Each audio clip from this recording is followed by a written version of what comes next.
3 American firefighters have been killed while helping to battle Australia's bushfires. Authorities say they lost contact with an air tanker in southern New South Wales, south of Canberra.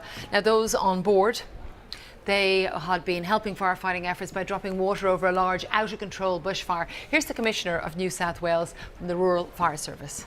It is still an active fire ground, and it did take some time with the use of ground crews and a number of aerial surveillance platforms to try and locate the wreckage of the plane.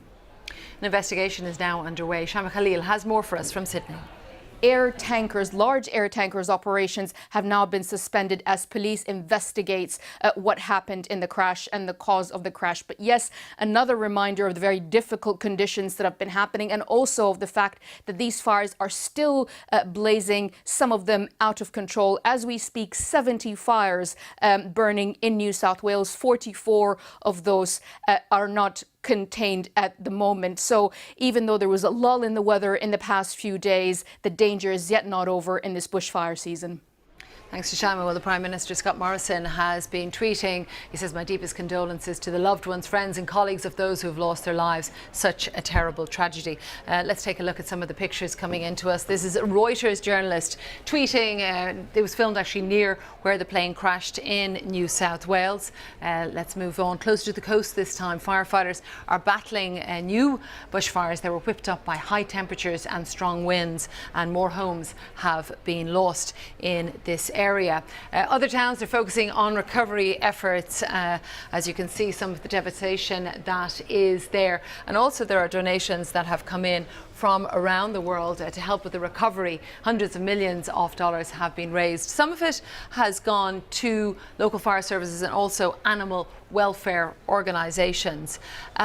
But a lot has gone to the Red Cross instead. It has raised over $79 million US, while the Salvation Army, that's 30 million, and St. Vincent de Paul, 8 million.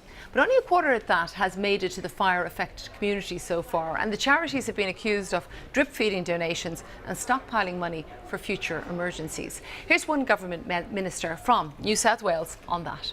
The money's needed now, not to sit in a Red Cross bank account earning interest, so that they can map out their next 3 years and do their marketing and their administration.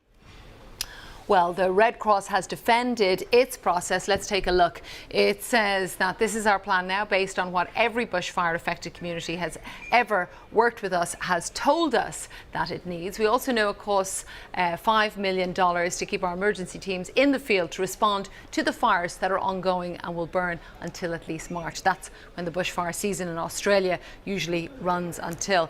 The Red Cross, they have also said we need to retain some funds, so when the world's attention turns away, the story moves on. Locals won't feel left behind. And let's see now what the organisation told 9 News Australia. This is for bushfires. This is not holding back for other disasters, I can assure you of that. So this is from Unilad. It's been shared a lot, criticising the Red Cross for using some of the donations for administration costs. Now, the Red Cross says instead that up to 10 cents of each dollar will be spent on administration support costs. And here's their explanation for that. So that's to basically do the work we're doing at the moment in processing those applications. It's to make sure we're meeting legal requirements, make sure that we're actually able to process applications as quickly as we can. So we've got teams who are calling people to support them with those applications. And there is more on this story on both our website and News app.